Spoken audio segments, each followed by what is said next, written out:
Have you ever thought about starting your own podcast? Well, we've got the information for you right here, and Dave's going to tell you about it. Absolutely, guys. We use this awesome application called Anchor FM. If you haven't heard about Anchor, it's the easiest way to make a podcast. Let me explain. First off, it's free. And who doesn't like free? Yeah, free's huge. That's what got us involved with it. Second of all, there's creation tools that allow you to record and edit your podcast right from your phone or your computer. So you don't need all those fancy gadgets.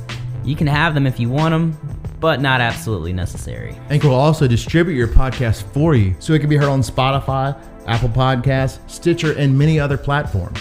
Which is great. More people can hear us. Who doesn't want more people to hear us? I mean, I like to be heard. I like to talk. Another great thing is you can make money from your podcast with no minimum listenership. Like 0 people could listen to you and you could still possibly make some money. That's amazing. How does that even happen? It's everything you need right here to make a podcast in one place. It's a one-stop shop and it's all you need. Anchor FM. Yeah, so you guys, if you want to start this podcast, go to anchorfm.com to get started.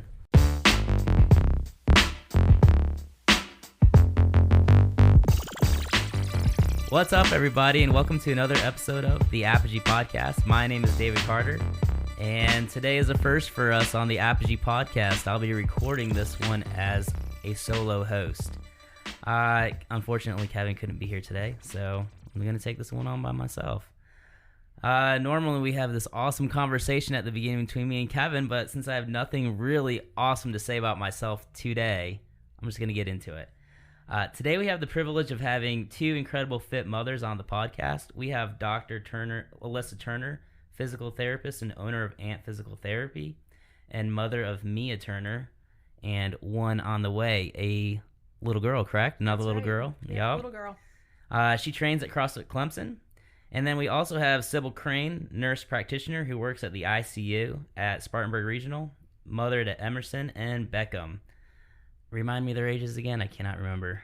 Emerson just turned 6 and Beckham is 3. 6 and 3. Awesome. Sybil trains at CrossFit Greer, my home gym. We are super excited to have these women on to discuss how they juggle life at work and at home and how they still manage to kill it in the gym week in and week out. So welcome back, ladies. Thanks for having us, David. Thank you. No Appreciate problem. it. So we actually recorded this episode, I don't know, was it like a month ago now maybe? I think so. Yeah, and it was gold. But as soon as the girls left, we kind of did the playback, and it was, I don't know what happened. There's something with our soundboard messed up, and we just had this incredible, annoying beeping noise for the entire episode. So we are re-recording today, and we're super excited that we could get them scheduled again. So we'll just start right off the bat again. I don't remember any of your answers, so so this will be brand new to me too. Alyssa, is this your first podcast? Yes. Second recorded, but first, I guess this will be the official released one. That's right, yeah. But, oh yeah, same chair, same everything. First. Same spot, Yeah, awesome. Second go around, I guess. Sybil, this is a little different for you, right?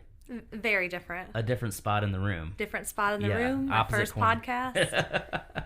Yeah, well, again, thanks for coming back on. So we're going to start from the very beginning. I want you guys to tell us a little bit about your upbringing. We'll start with Sybil first. Sybil, where are you from? Where were you raised? And what kind of family life did you have growing up? I grew up in Binghamton, New York, which is upstate, kind of right in the middle of New York State on the border of New York, Pennsylvania. I stayed there until I was 19. I completed my physical therapy assistant degree out of a state university of New York at Broome. After that, I met a man, and he finished his teaching degree in Ohio. He's also from upstate New York and Pennsylvania area. He traveled to Greenville, where most of his college roommates had either grown up or were going to marry women who were from the area. They all lived here. I traveled down south, Georgia, and then Florida, and then ended up in Greenville. I'm the daughter of, my dad does everything. He is a diesel mechanic. He is owner, operator, a truck driver. He can run any piece of machinery. And so my upbringing was all around gravel, excavators, dump trucks, bulldozers, you name it. I can run them all. But I stayed in South Carolina, married, and then went on to nursing school and finished my nurse practitioner work at Spartanburg Regional. Cool. And what about you, Alyssa? Where are you from? How were you raised? Tell us a little about your life. Yeah, I was born in Ottawa, Canada. I have 3 siblings, so we were all born in Canada. My parents are born and raised Canadian, but we moved to Fort Mill, South Carolina when I was 6. So grew up in South Carolina. I went to Fort Mill High School, ended up playing college softball at Anderson University. From there, my parents had moved to New Hampshire to be closer to Canadian family. So when I was looking at physical therapy schools, ended up at Franklin Pierce University there. Went to school there, had met my now husband in undergrad, so he moved up with me, planned a wedding, got married through physical therapy school, worked up there for a year, came back down to the upstate area, and we've been here ever since. Awesome. So you mentioned you played softball in college. So is softball always a big part of your life growing up? What was your sports background? It wasn't initially. So last time I told you guys my first true love was ribbon dancing when I was about 3 years old. But it ended up not working out for me. We ended up moving. And I started in gymnastics, got really involved in karate. So all of us got our black belts like by the time we were 9 years old, something like that. And then started playing more team sports, church basketball. Then baseball was kind of the big sport for me until I got to high school and decided that I'd make the switch to softball, which was great. This is very interesting to me, the martial arts background, so karate. So I have a little son right now, I'll just call him 4. He's 4 in like 2 weeks. He started karate, and I think it's very interesting that the martial arts is very fundamental in teaching body awareness, body mechanics. Talk a little bit about how you feel like that background in karate really helped you in your athletic career going forward as you got older. Absolutely. I mean, right from the get-go, I think my brother and I started when we were 6. So you learn immediately that you have this instructor. You're to respect that instructor. You're to listen to what they say. Right. And they're going to teach you these really cool skills. Right. 3 Ninjas was huge when I was growing up. So it was like, well, this is what we're going to do. Oh, yeah. Reagan doesn't even call it karate. He calls it ninja school. I believe it. But no, I tell people this all the time, and it's one of the reasons why I'm still involved in martial arts, is single-handedly, I think it taught me to be a dedicated athlete and to respect my coaches or my teachers and really put in that effort in whatever I'm working towards. Right. It's huge, and I love that Riggs is starting in it. I think it's awesome. Yeah. It's a great age to start too. It's so funny. Ever since he just started it like, I don't know, 3 weeks ago, and he has just been so into like fitness lately. Like I'll be working out in the garage and he wants to come out and work out with me. I saw your little video. Yeah. So he's like, I want to start a kids fitness YouTube channel. I was like, hey, we'll see if this lasts, but maybe we can. But it's just funny every time I take a video of him, he's like, hey, make sure you send that to my sensei. It's so funny. So, Sybil, tell me a little about your background in sports. I know that soccer was a big deal for you growing up, correct? Yeah, soccer it's still a big deal. And I had started, thankfully, when I was really young and played basketball in high school as well. But we went to a very small school. So it's almost like if you played, you could be popular just because you played a sport. That's how small it was. I played soccer probably starting in my... 9-10 years old, and then travel soccer all year round upstate New York. You could play indoor, outdoor during the winter when it was snowing, and then outdoor the rest of the year. We played in Europe as a select team at one point, and then ODP was pretty popular up in upstate New York at the time.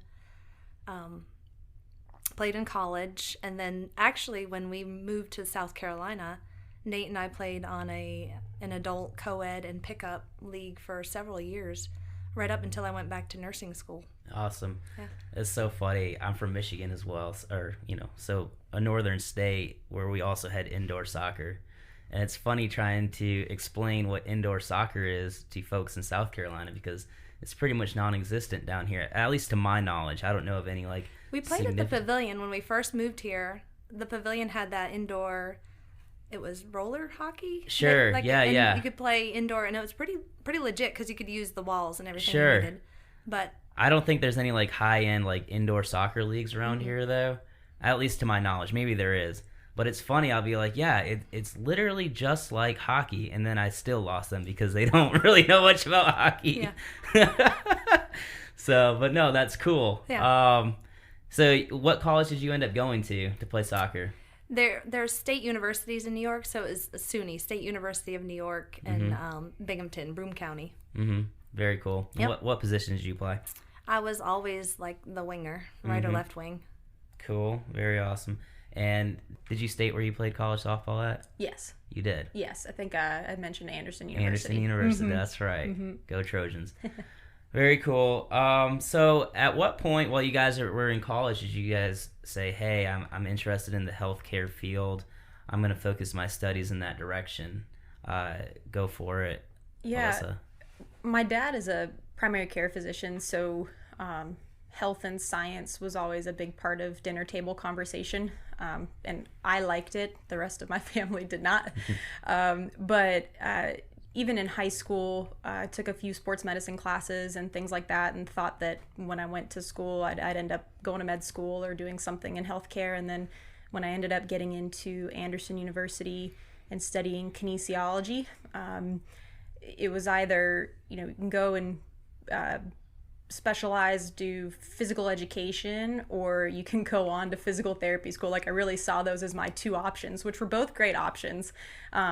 But I really liked the aspect of earning a doctorate and working with athletes, and kind of fell into it, thankfully. I wouldn't change it. Right. Awesome. What about you, Sybil? So it was basketball. I had a 3rd degree ankle sprain in high school, my senior year, at our host basketball tournament. So of course it was my senior year. I was, queen of the world at that point, and point guard, and rolled my ankle in the final championship game, and we lost by like 4. Oh no. So there I am with my swollen ankle on the sideline, just, watching the end of the game. It was literally minutes at the end. And had to start physical therapy right at Christmas break. Our tournament was right before Christmas. I was out for 6 weeks at that point, and fell in love with physical therapy. I had no clue what I wanted to do in college. I had thought I wanted to go into healthcare, but didn't really know why. And with my family's background, I probably should have been an engineer, and I still like to kind of jerry-rig everything in my path, even my car. So went on to physical therapy, had gotten the 2-year degree, the associate's degree, and traveled. The nursing education was just a total God thing. In my career path, I needed to have at least a 4-year degree to advance within my field. And locally, there wasn't any physical therapy schools that could kind of bridge me to the master's degree at that point, and then it transitioned to the DPT. So nursing at Upstate was the next best choice, and completed that, worked in the cardiac ICU at Spartanburg Regional, and then just kept progressing from there. Awesome. But yeah, it was because of my sports injury that I had gotten into healthcare. Well, awesome. And it sounds like, with COVID going on, we were talking a little bit before we started the podcast. It's just been incredible what you guys are trying to handle up there in the ICU right now. Yes, it's full. The hospital's full. And at one point we tried to contain COVID within certain floors. We had dedicated floors for it and dedicated staff. And since Christmas, or even after Thanksgiving, it just took over the hospital. It's everywhere. Yeah, it's so unfortunate. Hopefully this will all be behind us, hopefully sooner than later at least. I don't think it's going away anytime soon. But let's talk a little bit more about your husbands. So you guys both mentioned, that you do have husbands, obviously. And you talked very briefly about how you met them. But let's dive a little bit more into that, Alyssa. Like, how did you meet Jeremy? Yeah, I was 3 days into being a freshman at Anderson University, and I had no interest in dating whatsoever. I was like, I'm going to do school, I'm going to play softball, I'm going to do my thing. It's fine. And I had met some friends on my hall who one of them happened to be dating a guy at Clemson who was a roommate of Jeremy's. And she kind of put in a word with him, and he was like, no, I'm not dating. I'm going to live with my dog for the rest of my life, and that'll be that. So she's like, no, you guys really should meet. And so maybe the next day we went up to his apartment, like a group of us girls that had just become friends, went and hung out, listened to music. And then, we started talking a little bit more, and the rest is history. I mean, we've been together since 2006. He proposed in 2009 in a wooded, snowy forest in New Hampshire, which neither of us ever expected. Sure. And yeah, no, it's been wonderful. Dang, 2006. So you guys were, if you went to Clemson, you were at AU, you guys were still using the whole AIM system. We were, yeah? so yes. There's Jeremy. And I'll never forget it. We talked to each other on AIM first, and he had Marvin the Martian.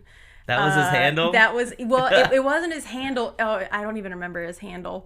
Mine was Canadian Bacon. It wasn't even called a handle back then. No. What was it called? Just your AOL name? Your AOL name? Yeah. Yeah. That's hilarious. Yeah, but he had a Marvin the Martian profile picture, I guess, and I'm like, okay, well, he must like Green or Looney Tunes or whatever. And so I remember talking to him on that, and that's really that is how we communicated a lot for the first couple years that we were dating. AOL was the best. Actually, it was the worst, especially up front when that was like an internet server. Remember that? That was the worst. You remember that?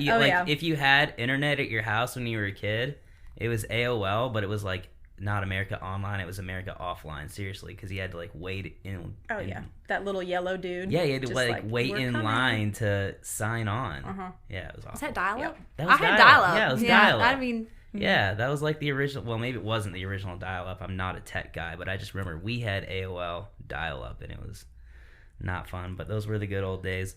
So you met Nate through friends, correct, Sybil? We actually went to the same high school. Oh, so okay. When he finished, he's 2 years older. When he finished his 4-year degree, I finished my 2-year degree at the same time. And he went back to school for an extra semester. It wasn't quite the 5th year senior, but he had an extra semester of student teaching as a math degree and then finished his teaching degree. But his school had trimesters, so they started at the middle of September. They don't do that at his school anymore. But he went back to school later than everybody else. So he was alone. I, was totally into him and knew that nobody else would be around, so I could kind of attack that for a few weeks until he went off to school. You were on the prowl. Yeah, super on the prowl. And so I asked him out. Very safe settings. Always brought, because my mom's one of 7. I have 38 cousins or something like that. And so I always brought a cousin to one of these outings just in case I needed backup. Or Sure. That's a wingman. And yes, I totally had a wingman. So I brought a cousin each time. He even came to one of our family vacations up in, it's actually where we got married, on the St. Lawrence River, which is the border between New York and Canada. And he survived. He survived all of my crazy family meetings and most of the interactions with me. And they were usually sports related. So he had gone to drive golf balls the first time and a couple of other athletic things that he made it through all the tests. But then he went off to college, and then I moved south. So we were long distance for about a year and a half. Oh, and then, boy. That's tough. Yep. We met up again in Taylor's. I actually lived in Taylor's for a while, got married. We've been here ever since. It'll be 20 years pretty soon. I'm not shocked that Nate didn't pass the test. I mean, he's so cool and collected. He's such a nice guy. Everybody likes Nate. Yeah, you cannot not like Nate. It's very cool. He's even keeled all the time. For sure. So let's get a little bit into fitness now. So we know a little bit about your family backgrounds and upbringing, but we all know that both of y'all are very fit individuals. at what point in college did you guys start kind of veering away of training for softball and soccer to just really training for performance and fitness? Like, how did you guys find CrossFit and just continue to make fitness a priority in your life after sports? So it wasn't until after I graduated from Anderson and started PT school when I was planning a wedding that I really was like, okay, well, I got to do something exercise-wise. That was 2010. So CrossFit was, still the big scary sport that you're like, well, I'm not fit enough to do that. So I stuck with my P90X for a while. Yeah. Got wedding ready, and it was great. And then, we did a lot of road races and kind of distance running when we lived in New Hampshire, which was the worst place to do it because it's cold and icy 7 months out of the year. But when we moved back down to South Carolina, we were able to golf all year, which was our primary mode of fitness. That's what we really, really enjoyed. But Cameron White, who owns CrossFit Clemson, introduced me to CrossFit on a Saturday workout. That was, 4 years ago now. She didn't own the gym at the time, but ended up doing a CrossFit workout with her. She came to do some Muay Thai with me at Electric City Mixed Martial Arts in Anderson. And then, popped in for workouts here and there, but was kind of doing my own thing. And then when I started Turner Sports Performance, now AMP Physical Therapy and Performance, decided that, I wanted to work out of a gym. Cameron gave me the space to do it. And like, well, I guess I also do CrossFit now. So it's worked out great. So I've really been involved with it for 4 years, but really only been, I can consider myself a CrossFitter for the last 2. Yeah. Yeah. Awesome. And what about you, Sybil? We had played soccer in South Carolina and then started into running. Actually, it was because of our wedding that I started running. It was with, we were at, I think, Gold's Gym, right there at the intersection of East North and Pelham Road. The owner's daughter, I think she actually owns Potentia now, or part owner, Krista. I'm trying to think of her last name. Her dad, though, was a big influence in running at Gold's, and he ended up moving over to Pivotal, and we were there as well and just ran and played soccer for years. We had known about CrossFit Greer. Because of running, we would come down Point Set, and they were at a little strip plaza at one point in Greer, and then at the Anytime Fitness in Greer for a couple of months until they found one of their standalone locations right behind it, ironically right behind Hardee's in Greer at the intersection of 101. It's a perfect place to have a gym. Well, it was awful because you would go and run and just smell like burgers or bacon, and you would finish the WOD and come up to just like hot, greasy food whenever you were done. Yeah. But CrossFit was super intimidating at first. I thought I had to get in shape in order to start it first. And of course we come, and the first workout is a filthy 50. Right, sure. I was completely wiped. I thought, well, this is just, it's not the time. This is not the place. But 6 months later, it was meant to happen again, came back, and I was like, this is it. I'm going to make a serious commitment. I'm not training for anything. I can just focus on CrossFit. Well, I come back to the filthy 50 and tore it up. And then, so what was the, from the difference of the 6 months prior when you first tried it to 6 months later going back in the door, what was the change of heart? It was, I was actually in the middle of training for a marathon. Oh, okay. So I had a big commitment. I just thought, well, if I'm this sore after one work, and I thought, if that's an average workout, I'm kind of screwed because that thing was hard. Right, yeah. And the movements are, 50 of them each. It was terrible. So in order to survive that and then to run and appropriately train, it was not meant to be at the time. And a couple of other things started. So Nate, he had started like higher blood pressure and health issues, and I had back issues that I thought, I need to do something other than running or the same old routine I was doing at Anytime Fitness. I needed something different. And so we were like, we're going to commit to this for at least a year, see where this goes. my back has never hurt since. I have been sore, but it has never hurt like I was hurting from daily strain injuries at work. Oh man, me and Elisa could probably nerd out about that for a whole nother hour. For sure. But That's Nate, amazing how that happens though, right? Yeah, Nate has not, we've never had to really look into getting him on blood pressure medicine. His blood pressure has been better. I wouldn't say it's perfect because I think part of it is family genetics, but yeah, It's not living with you, right? No. Probably is. But the boys don't help either, so I'll put them in that mix. Sure. I'll put them in that mix. Right, because we all know Sybil wears the pants in that family, for sure. I'm just playing. No, that's awesome. I think that's really cool that, you know, firsthand experience, especially somebody who is very well versed in healthcare and how the body works, how you can kind of attest to how it really has helped improve even internal and external issues in both of your bodies, which is really cool. So speaking of husbands, do you guys work out together, or is this something that's a friendly thing between the two of you, or is there like too much of a rivalry where you have to go to separate classes? We do most of our workouts together in the home gym. Competition wise, a lot of times we're doing different things at the same time, or we'll partner up for a partner WOD. But he trains for golf. Golf is his thing. So his workouts do look a little bit different than mine.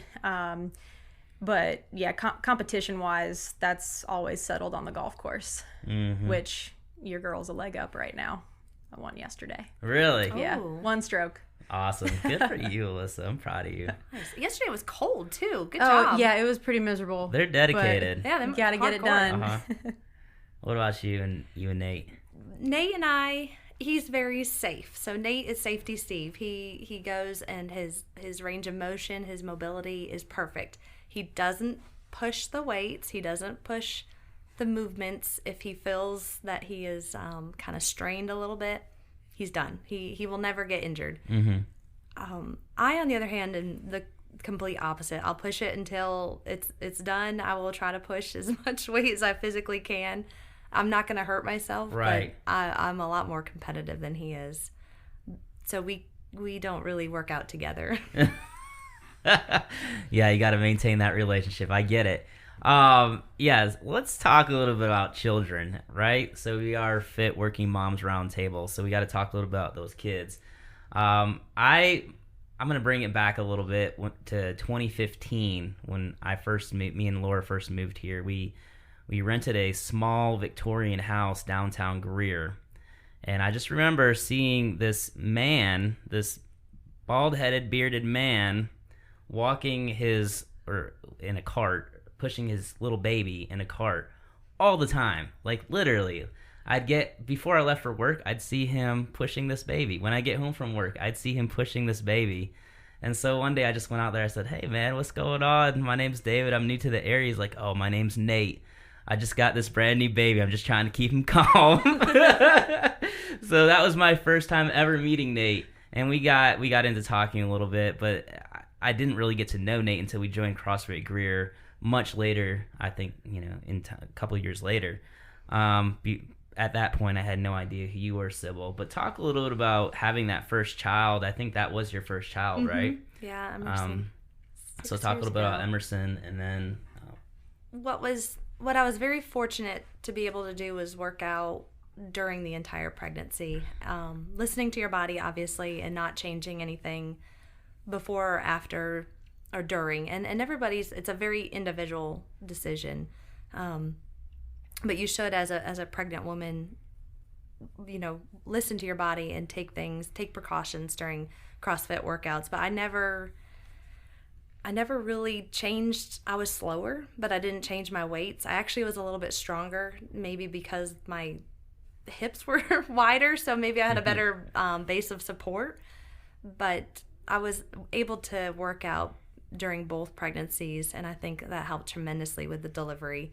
But yeah, Emerson, 6 years ago, was born. A few weeks later, I would start walking because we're walking distance from the gym. So I would push that little stroller all the way down there and hang out and watch them and then come back. And then a couple weeks after that, I'd push that stroller down there and do some little piddly things on the side. And then I got my 6-week okay and could do a few more things after that. But thankfully, I was able to continue and then maintain CrossFit quickly afterwards. Oh, sorry, that's my stomach. It's all good. But yeah, during both pregnancies, it was I felt good. I was lucky enough to feel good. So at any point during your pregnancies, were you nervous about what you were doing in CrossFit? I probably should have been, but I felt so good. The hardest part was getting through the door. I was exhausted. But as soon as I started those workouts and would finish, I just felt better. Pregnancy just made me feel just like bloated and sore and achy. But after the workouts, all of that just kind of resolved. It just felt better. Awesome. What about little Miss Mia? Talk a little bit about your pregnancy and working out and how that all went down. Yeah, I'm interested to see how this little one arrives and all that, because with Mia, when I was pregnant, I was in the best shape of my life going into pregnancy with her, and I was doing more of Muay Thai kickboxing and golf, so a lot more cardio-based activities, not a whole lot of weightlifting. And I mean, I think it certainly had its benefits with labor and delivery. I was wiped out for the first 2 or 3 weeks, and she was born in July, so it was hot and humid. But I remember the first walk that we took as a family, just pushing the stroller in our hilly neighborhood for maybe half a mile. I was wiped, but I kind of made that my goal, just to start seeing how much further we could go.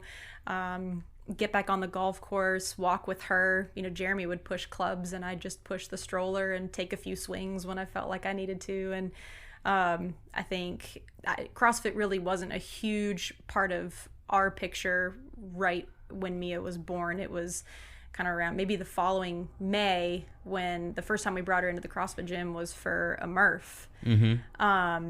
So, you know, she's definitely seen us be active, try to be active with her, and a lot of that's just in the form of walking. This time around with this pregnancy, I'm definitely lifting a lot more weight, doing more CrossFit style workouts, scaling a lot, just because I haven't felt as great. But I'm hoping that being able to maintain a certain level of strength and endurance will help with labor and delivery, and maybe help me rebound a little bit faster too, because, you know, I have a newborn and then a 3-year-old to keep up with. Oh my goodness. Hey, Laura did it. Oh my goodness. Yeah, talk Sybil about busy. did it. It is busy. Yep.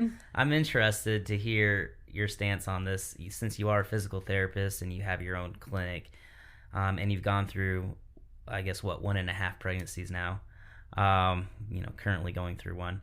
Do you have a lot of females reaching out to you, asking you advice about working out during pregnancy or, you know, after pregnancy? I mean, yeah, there's there are some questions for sure, but you know, there's a lot of my friends in the fitness and CrossFit world right now that are expecting, and we're all kind of going through the same stuff. So it's fun to just not be a physical therapist talking to pregnant moms, but just being another pregnant mom, going through these changes and you know, having maybe a tougher day or having a surprising day where you're like, man, I didn't have to scale a thing, or so it's been, I've kind of taken off that physical therapy hat with those moms and just been more of a friend. Yeah. So that's been kind of cool, and I've certainly reached out to them as well if I'm having a day, but there's yes and no. I guess I should say. Sure. Yeah, absolutely. So in your opinion, I guess, continuing on with that, you know, there's that 6-week window after pregnancy where, you know, you pretty much halt, or after the baby's born, where you halt a lot of activity. How should somebody after that kind of start getting back into fitness? Do you feel like it's something you see where people just jump right back into it and they injure themselves quickly, or what's usually your opinion to folks like that? I think it's case dependent.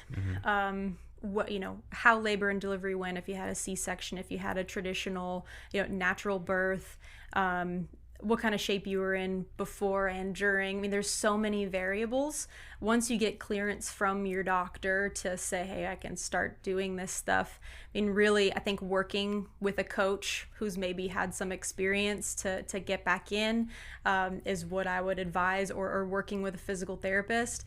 I think there's a lot of misinformation out there, and Instagram is a dangerous place where you have these elite athletes that are coming back after babies, and I think for the most part a lot of them have been really good about being real about the process that it takes to come back. But you see one post about them getting back to their original PR clean and jerk, and you're like, well, I got to get back there ASAP.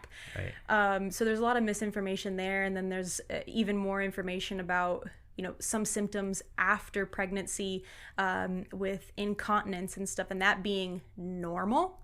And it's just not true. It's a common but not normal issue to have. So I think some people jump back too fast and maybe expect these things to happen because that's what some of their other friends have experienced. But I think being a physical therapist, that's where the advocacy really comes in, and we got to really make sure that people are set up for success from the get-go and not let these, musculoskeletal injuries happen, but some of these other issues linger. Yeah, I think that was an amazing answer. That's really good. That's really good, yeah. I think everybody is very unique and individual, but I think it's very interesting, especially someone that comes to mind is like Annie Thor's daughter, following her on Instagram. I feel like that's the most human I've ever seen her, because she just seems like, I mean, just purely from her abs. I mean, this is like inhumane abdominals, right? Like they're just incredible. And just to kind of see her be very open about what it's like rebounding from a pregnancy, especially it seemed like hers was a little bit more tough. Don't quote me on that. That's just from what I've seen on Instagram. I don't know if that's a fact, but it's just it almost makes these females look human, which is great. I mean, I think fans and other females probably appreciate that quite a bit. What's interesting about pregnancy is there's truly no one size fits all. Even though my pregnancy was great, I got pregnant after the age of 35 with both of them, so I was advanced for maternal age, and maybe I jumped back too soon. But I felt really good. I might have been super sleep deprived, but CrossFit has always been my stress relief. It's my coping mechanism. It's the way, even if all else is going wrong, then I can just kind of run or exercise or do some deadlifts or anything and just work out the tension. But just because I feel that way, it doesn't mean everybody, it really is a personal thing. When you're ready to start back, even though your doctor gives you the approval, you might still be healing. You might have, abdominal tone issues, or like diastasis recti, or any kind of incontinence issues that are really not normal. You need to progress slowly in those cases, or like you said, go back with physical therapy or some kind of recommendation or a trainer to allow you to safely get back to what you were doing before. Absolutely. Yeah, I think the best rule of thumb is, when in doubt, always seek out somebody who can, help you advocate for yourself to make sure you're making the right decisions. Because, let's face it, like, I don't know the lifestyle of every single person. I know the lifestyle of a lot of fit people, but there's a lot of people who have different interests than me and different goals. Same with your OB. Like, they might not really understand your fitness lifestyle, so they might not be able to give you the best advice. So, Yeah, and even fit people have terrible pregnancies, or they're nauseous all the time, or, they might have a miscarriage, or, just bad things. Or you have that person who does everything wrong and their pregnancy is perfect. Right. Yeah. Those lucky ones, I'm sure. Let's talk a little bit more about your kids. So it's pretty cool, I think, especially in the CrossFit communities, as ladies continue to have more children, you see more and more kids in the gyms kind of growing up in the gym. Talk a little bit about Emerson and Beckham, just how they are as children and what it's like bringing them to the gym and kind of growing up in that environment. So Emerson, what was neat about CrossFit Greer up until COVID, they had CrossFit Kids, Saturdays after the 9 a.m. workout. And Emerson would kind of participate. He would watch. We would do it with him. He would do it with us, but then he would just, he would just kind of play with it. He was never really consistent. And then he got a little bit older, and he would do these little workouts on his own. And then he and Nolan Bell they actually have their own little kids' weights in the gym right now, and they'll set them up with some weight. They'll put some plates on and the clips, and they'll do their own little workout with burpees. It seems to be something kids just kind of tend to. They want to do a burpee and jump over the bar and then try to lift the bar up. So thankfully he has seen us perform and wants to work out with us, and Beckham has kind of followed that path. Everything that Emerson does, he has to try to do it, and he tries to be better. Nolan Bell has always been a part of these little events. They actually play soccer together as well. So they were on a soccer team, and Emerson and him were little teammates. He'd bring a Gatorade for him. Nolan would bring a Gatorade for him on opposite weeks. But them seeing us participate in sports, I think, has encouraged them to want to do something themselves. Sure. That's really cool. What about Mia? Yeah, she definitely had an early introduction to being at a CrossFit gym. Brought her into the Electric City Mixed Martial Arts a few times too, and then COVID happened.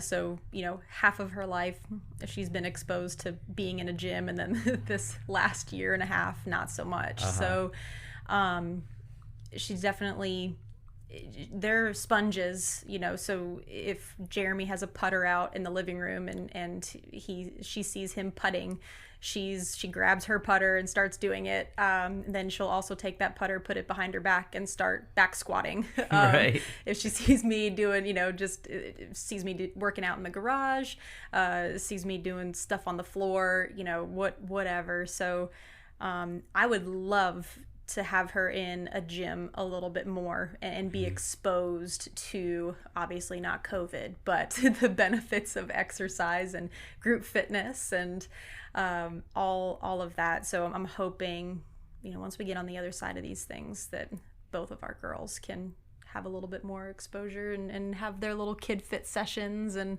so we'll do what we can right now, but.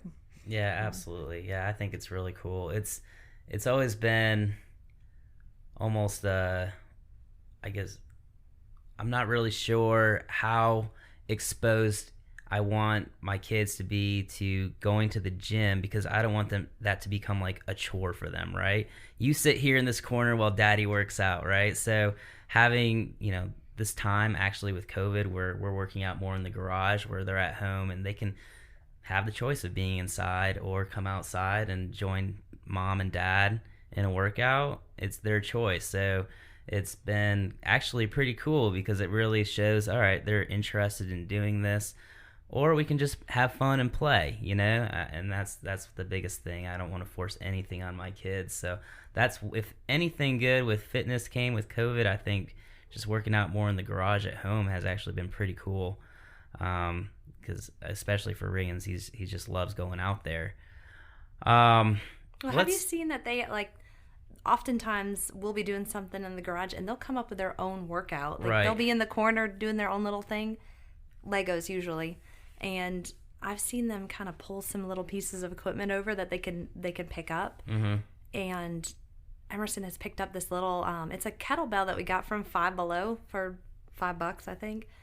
He takes that thing and hauls it out to the road, runs with it, runs back, does a couple kettlebell swings. Then he did a burpee. So, of course, Beckham wants to try to do the same thing. He can't carry the kettlebell, so he got mad at it and threw it on the side. Then went out to the road, came back, and did some burpees. But it's interesting. That was completely unbeknownst to us until we looked around and saw them doing this little workout. Yeah, it's fun for them. They create a game. It's so fun. Little boys are hilarious, right? They get so frustrated when they can't do something. And they're always half naked. End of the world. Yeah, took off the shirts. They got to take off their shoes. It could be 20 degrees outside. There they are, shirtless, shortless. Well, half the time it's shortless, and no socks. Right, guns out, man. Yeah, and other things. Yeah, for sure.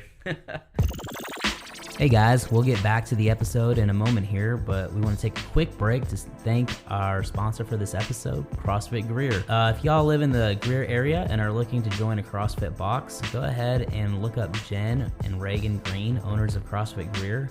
Mention the Apogee Podcast to them, and they will give 10% off your first month's membership.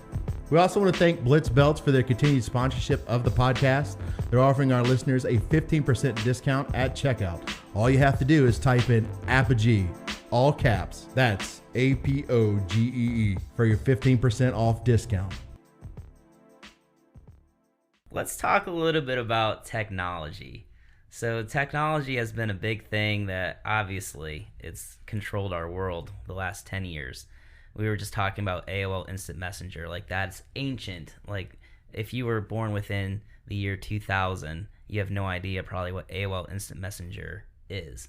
It's hilarious. I have, some college and high school students come in and just to job shadow or, work in the clinic, and I bring up so many different things that were normal, like Blockbuster.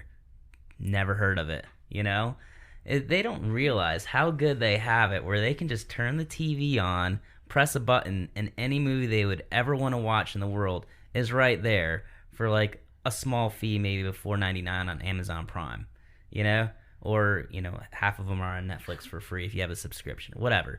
We used to have to jump on our bikes, ride like a half hour, and our parents would let us, ride like a half hour to Blockbuster, hope that movie is there on the wall. There's only like 10 copies. They could be rented. And drive all the way home and hope that it was rewound if it was a VHS, right? Because you don't want to see the end, pop it in, and be like, oh, dang it. Like, all right, I got to rewind this thing. Like, they don't realize how good they have it. So there's soapbox Remember the little Be Kind Rewind? Right? Always on the sticker on it? It's so funny going down memory lane because you just don't realize how much has changed over the last 15 years until you start sitting down and thinking about it. Mm-hmm. So talk about how you guys with little kids are incorporating technology into your households. And, I know every family is different and we're not laying down parenting rules or laws right now, but just how do y'all control it and how do you see it being beneficial and also not beneficial in your home? So at CrossFit, while we're working out, the biggest focus is don't come out while people are throwing around weights. So it's more for their safety. And if they are back, and I had mentioned Noel and Belle, they're always back there together. So they're either playing with the Legos together or they're either watching something on the iPad together. And thankfully, they all know where to kind of stay to be safe. They also are pretty aware of when the workout is done and they can come out and run around. But on occasion, they might have some sugar or something that maybe they didn't have a nap and they're just moody, which they often are. Then we'll use the iPad just while people work out, and it's mainly for their safety. And Nate and I are here in South Carolina. My parents are here during the winter, but we often don't have help with any kind of childcare. And I will put a big focus on our physical health so we can be there. It helps with my mental health as well, but so I can physically keep up with my kids. Although we use the iPad during CrossFit time to keep them safe, it's not ideal. I don't want them on it a long time, but it does help keep them safe. And for example, we were there for a Sunday workout one day. It was just Nate and I. We put them in the back just to play, no iPad. They went bonkers. They were climbing on all the weights. They were jumping off the couches. They had, I don't know what was going on, but there was at one point like an explosion of goldfish. So we tried our best with the non-technology route for a little bit. We did our workout, but there were a couple of, I won't lie, we went back and there was a spanking or two, or somebody was crying, or somebody had some time out in the corner and couldn't contain themselves. And then we brought out the iPad for like a short little video, finished our workout, silence. You didn't hear them at all. Right. And they were safe. So that's where technology comes in handy for us. It has actually helped my son learn all of his colors. and most of his heavy machinery. There you go. Awesome. But I mean, I'm not promoting it, but I won't downplay some of its importance either, especially where people are throwing around pretty heavy weights in an area where kids could get potentially hurt. And thankfully, our gym is very pro-family. Couples work out together, and I kind of picked on how we can't compete together, Nate and I, but we work out together often. And we can work out together, so we're not stuck at the gym for hours and hours and then go home and be with the kids. But during that time, unfortunately, they come with us, and we do want them to kind of stay put and stay safe while everybody else is working out. Absolutely. I think for the first 2 years of Mia's life, we had her convinced that the TV only played sports and our phones only FaceTimed grandparents. But it wasn't until she started listing off characters from different shows that I was like, oh, crap, well, maybe they're watching some of this stuff at daycare, which they do a little bit. Like at the end of the day, if I pick her up late or something, they normally just put the kids in a room and they have something on TV. So we started YouTube and started finding some videos that she likes, and we'll use those as kind of distractions if I'm trying to cook, or Jeremy's trying to cook, or if she really likes to help us fold laundry. Not really, but she want to come over if to our I'm house? trying to get some stuff done. No, she likes to. I'm sorry, she doesn't like to fold laundry. She likes to unfold laundry. Right. Okay. Oh, ours just like to throw it. Yeah. Yeah. It's just from one hamper to the next, clean to dirty, dirty to clean, and you just can't keep it straight. So we've kind of used it as a little bit of a distraction. So she'll ask to watch some shows and. The different songs, different, like little music videos and stuff is fine. We avoided getting a tablet until this past December when we flew to New Hampshire to see my parents. So we only had to break that out when we were stuck in Baltimore for a few hours, and she watched Frozen for maybe 15 minutes, but then wanted to play with her stickers and stuff. So for the most part, if it's on, she normally finds something else to, occupy her hands. Right. She's Play-Doh and stickers are kind of her go-to, but every once in a while she'll ask for shows. I don't have any games for her on my phone. She doesn't really use her tablet much because we just don't have it in sight. So I can see maybe with this new baby having to use technology. Gosh, it sounds just more as like a distraction at this point, but it's amazing what she also has learned from shows and characters. And I remember the first Coco Melon show she watched, this little baby was sick and clearly not feeling well, and Mia started crying because the baby wasn't feeling well. And I'm like, oh my God, when would I have ever seen her be empathetic at this age, right? If this show hadn't been on. It was gut-wrenching and beautiful at the same time.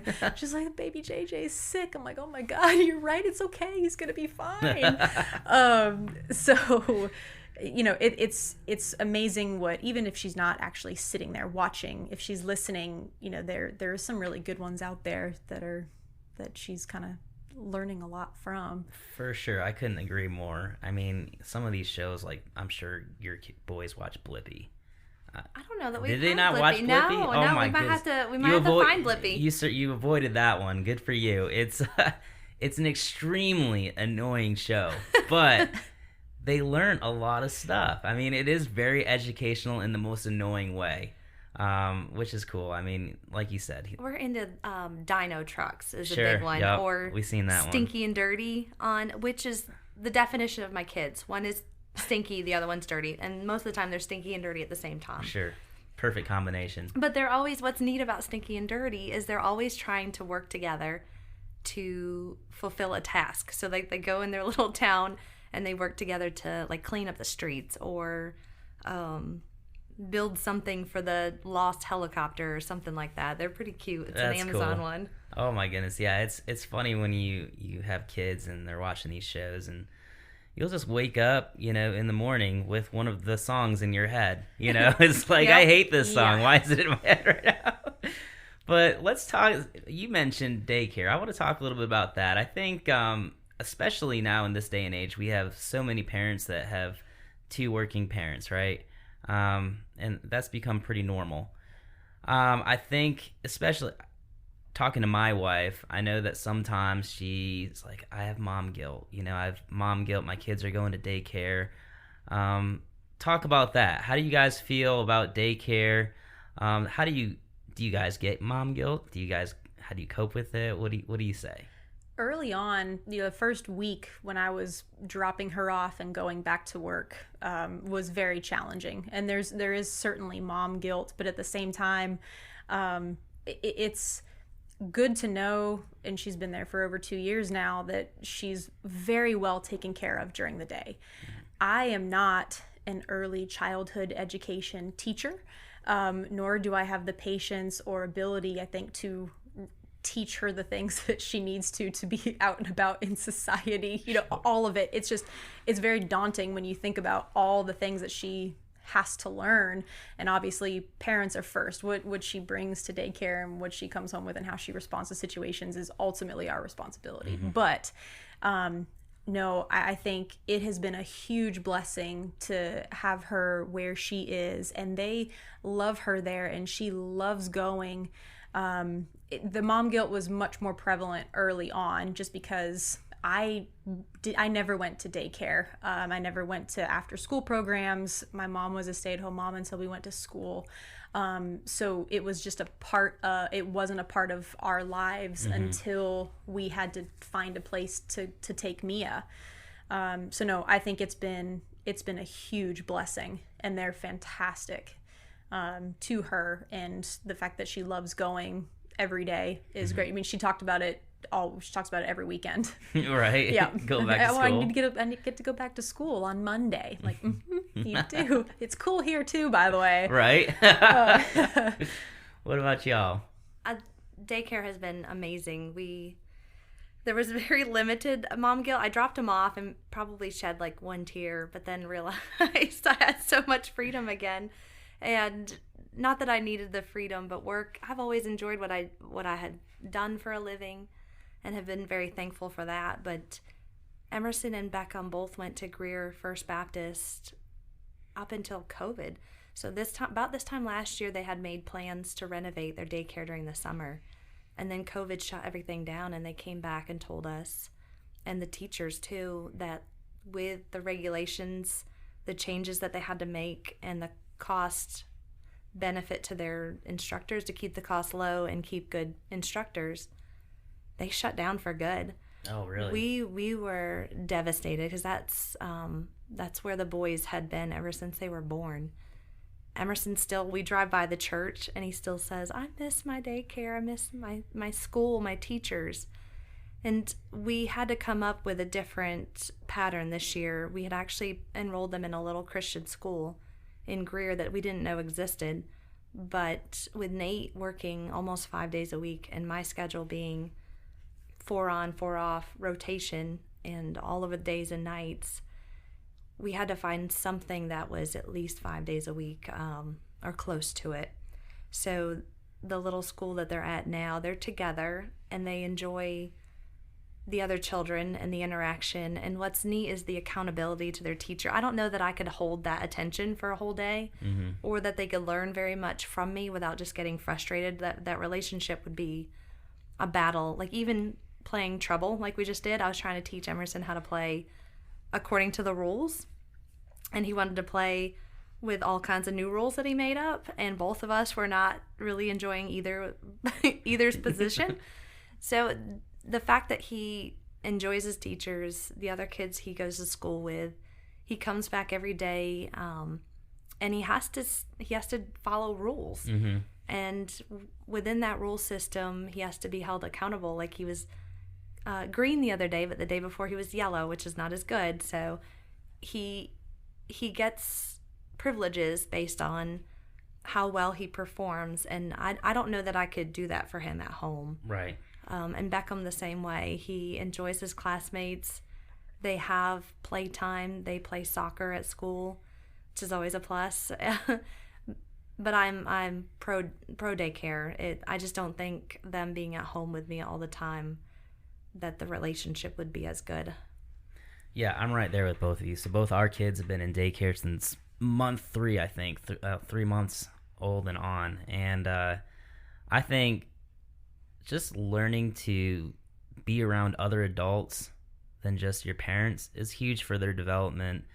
Learning, like you said, learning directions from another adult and learning to respect other adults right away from the beginning has been huge. And there's learning social interaction with other kids, because I think when we were growing up, and my mom was stay-at-home mom until we were in school as well, then she went back to work. I feel like the neighborhood situation was different back then, right? Like, we were outside playing with our friends all the time. Maybe since we've just been in COVID for like the last year, maybe it just seems like it's been forever, but I just don't see kids outside playing as much as they used to, and that having that interaction in school and daycare, I think, has really been huge for my kids. I think just developing social skills and learning how to deal with different situations from the very beginning is just going to help as they become adults, really, because life is all about social networking and being able to communicate with people from all walks of life. So I think that's great. And also kudos to stay-at-home moms, though. I know from a fact, like, it's funny, Harrison is like, oh, you're sick today, your kids are sick, you get to stay home and like chill. I'm like, no, dude, I would so much rather be at work right now, because being at home with 2 kids all day is very daunting, and it is a lot of work and exhausting. I know that my wife, she was sick for almost a week, and my kids had to be home from school for that week as well since she was sick, and I had to, for 2 of those days before my mother-in-law could get over here, or that sounded wrong, was courteous enough to come help us out. I was at home as well, just hanging out with this 3 and 1-year-old, and it was so hard. And I just remember texting one of my good friends, Katie, who has 5 kids, and she's a stay-at-home mom. I'm like, I commend you so much, because that was the hardest 2 days I've had in the last several months. So stay-at-home moms, I mean, kudos to you as well. I don't think there's a right, like, one right way. But again, just like with fitness and health, I mean, everybody's different, and what works for your family is the best thing. So let's talk a little bit more about fitness and training. Recovery has become a huge thing, as far as, obviously you guys are working, 40 hours a week. It seems like it might be a little bit more for you, Sybil. And then I know, Elisa, it's more for you as well, running your own clinic. And then I think you're also employed somewhere else. So you're basically working 2 jobs. How does nutrition fall into this category of recovering and be able to get back in the gym and just continue to perform, not only for yourself, but for your family once you get back there, playing 2 hats of working professional and mother? 3 hats and wife. Nutrition's, it's been tough. Nate and I don't know if people actually watch us eat, and they're always like, oh, you eat so healthy. And I was like, well, we did have pizza, and I maybe had a beer the other night, or, something that wasn't completely nutritional.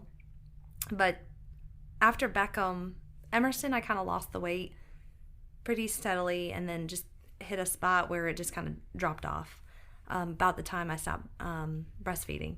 And Beckham was a little bit tougher. I was a little bit older, 2 kids, sleep deprived. I think things just were not, I wasn't eating as well, sleeping as well, and it was hard to get the weight off with him. I did start tracking macros at that point, and I still kind of follow that path. Flexible dieting has definitely been important for me. I don't do well following like a regimented path. We tried Whole30. Did I feel better? I slept better. My gut felt better, but it was hard to make all meals fresh and preservative free and almost on a daily basis. Like, Nate and I would look at each other, we're like, I'm so stressed out about how we're going to prepare our meals for the week that it's ruining the experience of the Whole30. So we had completed our 30 days, and that we never went back. But for me, counting macros has definitely helped with my energy.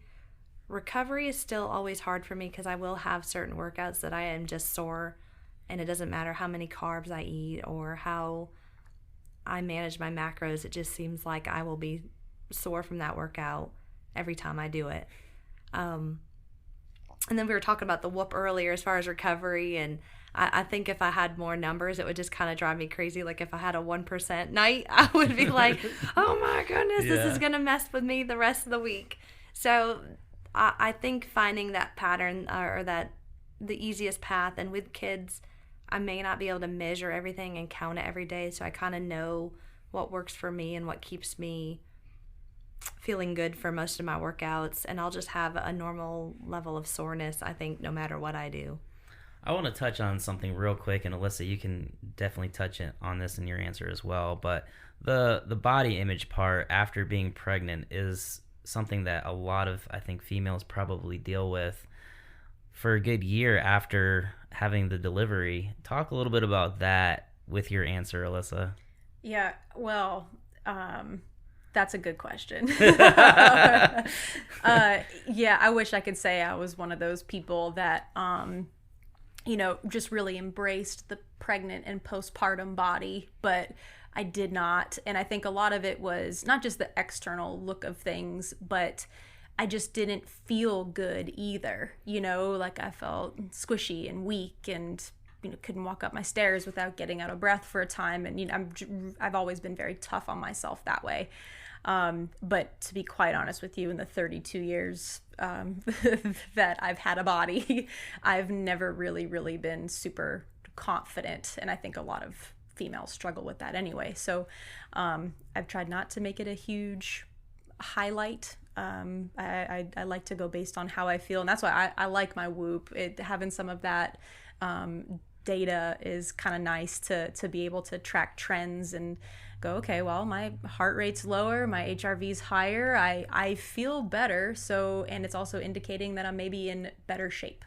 From a nutrition standpoint, I've never really dabbled with any fad diets or never went straight paleo or anything. I did go plant-based for about 3 months prior to getting pregnant with this second little one, which was pretty interesting. But I don't know if it had to do more with just the volume of food I was eating. I had better energy levels, I recovered better, or because I was actually eating better stuff. But from a nutrition standpoint, these days, the last 6 months has looked a little bit different, just pregnancy-wise.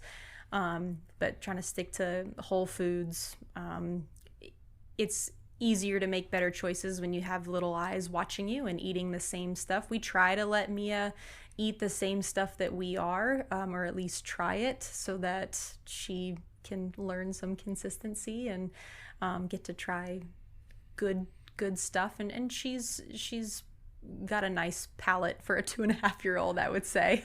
I love that you brought that up, because I was going to ask this follow-up question right there. Like, I think us personally having kids, like, we try to eat a certain way, we try to eat very healthy.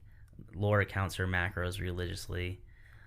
It's really tough to push that on your kids. I don't want to say push it on your kids, instill that in your kids, right? I think if I get guilt about anything, I feel like it's that, right? Like, all right, fine, I don't want to have this fight. Here's your chicken nuggets, Like, do you guys deal with that? The boys will not eat anything green. Like, we have actually doctored it with cheese, or we put but a piece of broccoli, I could probably have a better experience trying to take off one of their fingers. They just won't eat it. So it's chicken nuggets, it's a piece of pizza, it's yogurt. Lately, Beckham has branched out into the yogurt world, which has been good.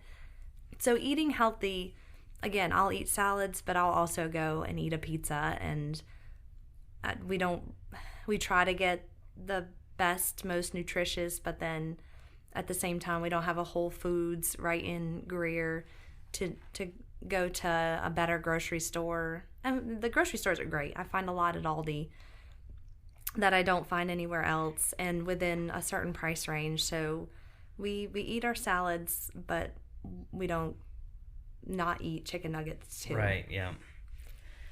Yeah. Today we had a huge win. Mia asked for cauliflower for lunch. Really? Yeah, so Jolly Green Giant makes the cauliflower gnocchi. So we do that, saute it with some butter and some garlic and put some cheese on it. But she ate an entire serving of cauliflower today at lunch. And then, obviously had 2 packs of Welch's fruit snacks as dessert. Right. So, you just we try to encourage her as much as possible. And it's been nice because she is so observant. If she sees me eating something, then she naturally just wants it, which is fortunate. So it's really made me be selective in what I'm eating, especially if she's around. Mm-hmm. But when she goes to bed, 8:30, that ice cream is calling my name. So you kind of have to pick your battles, and she won't eat anything really green either. Broccoli's a big no-no. Even if my kid knew what a cauliflower was, that would make me so happy. And I eat cauliflower. We have cauliflower rice. I'm eating all this chicken. It's just, it takes a lot for them, or peer pressure. If they're around their friends and now all the friends are eating maybe a piece of broccoli, I might see my son eat a broccoli. But until then, It's hilarious. Yeah, my kids are different. My oldest son is just like yours. It's almost impossible to get him to eat anything healthy without being coerced right into doing it. He'll go to bed hungry. Like, he is resilient. He'll just sit there at the table. Yeah. So that's Reagan's to a T. Now my youngest, he'll shovel anything in his mouth. Anything he can get his hands on, he's eating, whether it's healthy or unhealthy. So I don't know what the difference is between the two, but it's just funny to see how different even siblings can be. I want to talk a little bit more about maintaining the fire in your relationship through everything that you guys have to juggle throughout the week. So obviously working a lot, being mothers, staying fit, and then also having, being a wife and maintaining that relationship with your husband.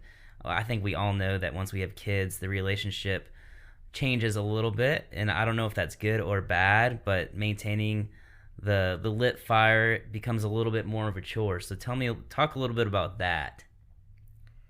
Maintaining the fire is, again, like we don't have family who's local. Mm-hmm. So having that date night or our time alone that's been a tough one for Nate and I. And thank goodness he is such a good dad. He's so patient, and his schedule is so consistent, while mine is all over the place.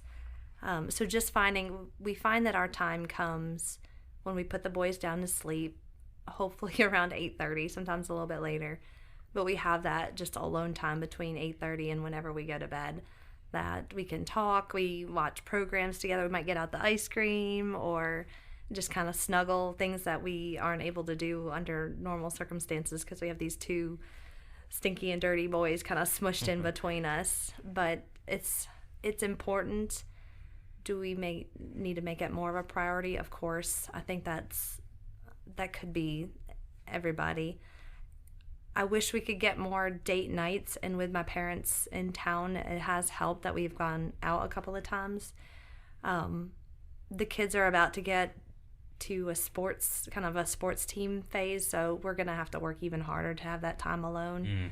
Because I'm afraid we're about to be kind of split up with driving one kid to one location, the other one to another one. I guess we'll cross that bridge when it happens, and maybe they'll be in the same area or at the same soccer fields or something like that. But that's just something we have to constantly work on and is so important. Absolutely. Let y'all. Yeah, we kind of like what you said. I mean, until Mia goes to bed, it's really all about Mia. And it's one of the coolest things watching Jeremy be a dad. But we both kind of take our relationship together maybe for granted every once in a while, and by the time 8:30 comes around, I'm like, I want to sit and scroll on my phone, or I want to get a workout in. And he just started physical therapy school, so a lot of his nights over the last month have turned into studying and doing assignments. So we've definitely not had as much time together, even in recent months, and it's going to get even more challenging with a new baby. But our family doesn't live close by at all either. So paying a babysitter to go pay to play golf, which is what we do really like to do from a date aspect, is, something that we make ourselves do, and we enjoy it while we're there. But, it's not easy to get alone time. So I do think that we could make a better effort in, just still investing in each other and spending that time. And there's definitely time to make it happen. It's just, it's more work than I think either of us realize. Oh, yeah. Yeah. It's tough. I mean, I know for our family, we both work during the day. Lord picks the boys up. I get home later in the evening from work, and like you said, those first 2 or 3 hours of being home is just, all right, get them clean, get them fed, get them cleaned up, get their lunches ready for the next day. It's intense. Put them to bed, and then next thing you know, it's 8:30, 9 o'clock, and you're exhausted, and it's just tough to muster up that energy to have pillow talk or whatever you want to do. So yeah, I think what you guys both said is just something that you have to work on. Just like anything else, relationships are work. I don't care who you are. And I think that's one cool thing about having this episode is I think so much of what people see about other couples is what they post on social media, and you're like, dang, that couple's really got it together. I think my wife and I are included in that. I think we probably post some cool pictures, like maybe we went somewhere awesome, and I'm sure people are like, dang, they got their stuff together. But the fact is, the majority of the week is tough, So I think it's cool that for people probably to hear other folks talk about it, kind of resonate with themselves, and everybody, we can all just keep working at it, and just because I want my marriage to last forever, and I think everybody in this room wants their marriage to last forever. And I think making your significant other the priority and not your kid the ultimate priority is also huge, right? Like, I remember growing up, I knew for sure who my dad or my mom's number one priority was, because they would freaking tell me, like, you're not my number one, mom's my number one, like, you're number two. And I always knew that. And I think it's good for kids to know that, like, the parents, that relationship comes first. The kids, they're second. We made you. You can sit in the corner for a second, right? Yeah. Going back to how observant Mia is, and just how observant kids are. If they're watching their parents behave a certain way, they're gonna learn that that's normal, or that's okay. So, even having a strong relationship together for each other, but also for your children to see, is crucial. Right. Having two girls, Jeremy is the gold standard for how a man should treat them. Right. Absolutely. And how they are to be treated by any human, really. But I mean, ultimately, like, he should be gold standard. And I mean, he's a wonderful husband, which is lucky for me, and for Mia, and this new addition that they'll get to see.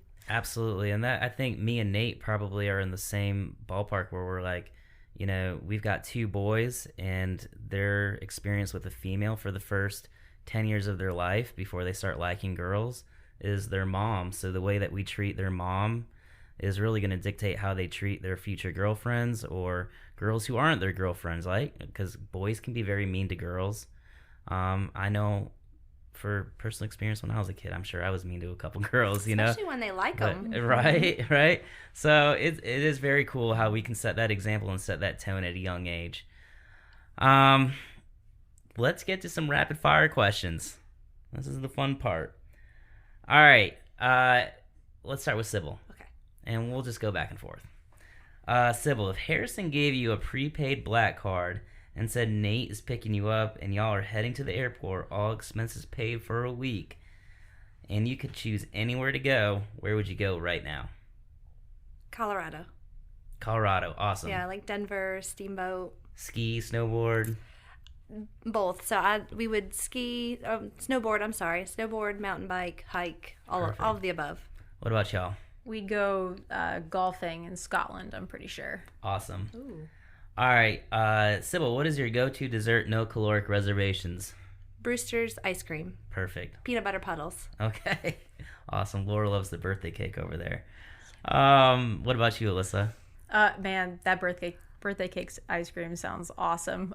Right now, I'm really into chocolate peanut butter ice cream at like Publix. Just the Publix chocolate peanut butter, little Hershey syrup on top. Yeah. Publix has Jenny's ice cream. Allison Stahl got me introduced to that, and we've been hooked on Jenny's ever since that episode. Jenny's is really Jenny's good. is phenomenal. I haven't tried Jenny's You yet. need to try it. It's at Publix. I do need to. It's like $12 a pint, It but really it's is. totally worth Well, it. that's the thing. It's good that it's priced that way because you're not going to buy it all the That's time, true. That's right? good. So That's it's true. like a treat.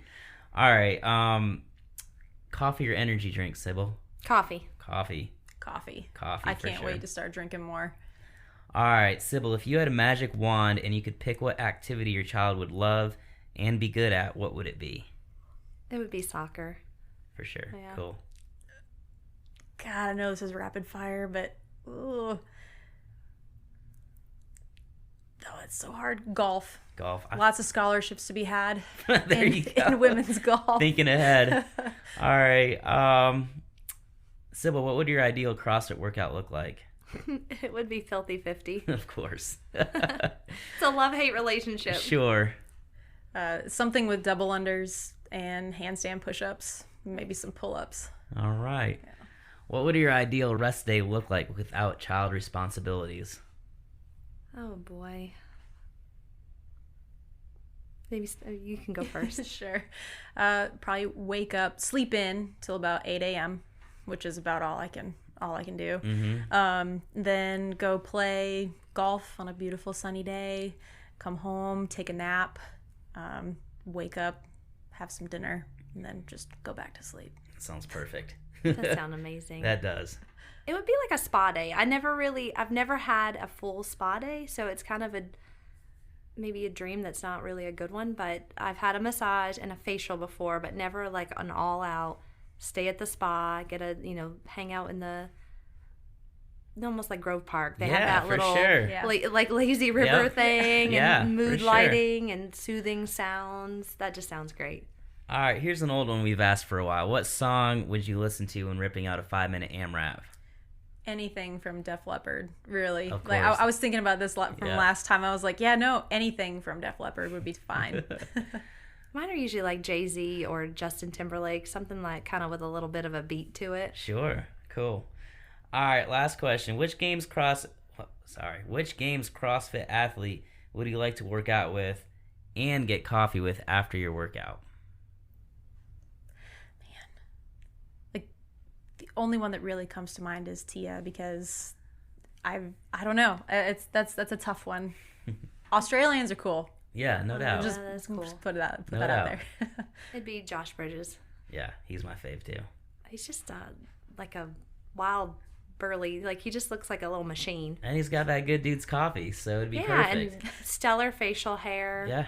Yeah, he's a good He guy. seems happy all the time. I don't watch much YouTube, but I do watch him. I now watch the Buttery Bros. That's probably the two things I watch the most on YouTube. All right, well, this wraps it up. I really appreciate you guys carrying me through this one. Like I said, I think I was actually sort of nervous for this episode doing it alone. So I appreciate you guys carrying me and making this one sound really good. I think a lot of people are going to appreciate this episode strictly for the fact that you two are on it. We just know if there's a bunch of weird sounds, this was never meant to be. Right, exactly. Yeah, so for sure. All right, well, y'all heard it here on the Apogee Podcast.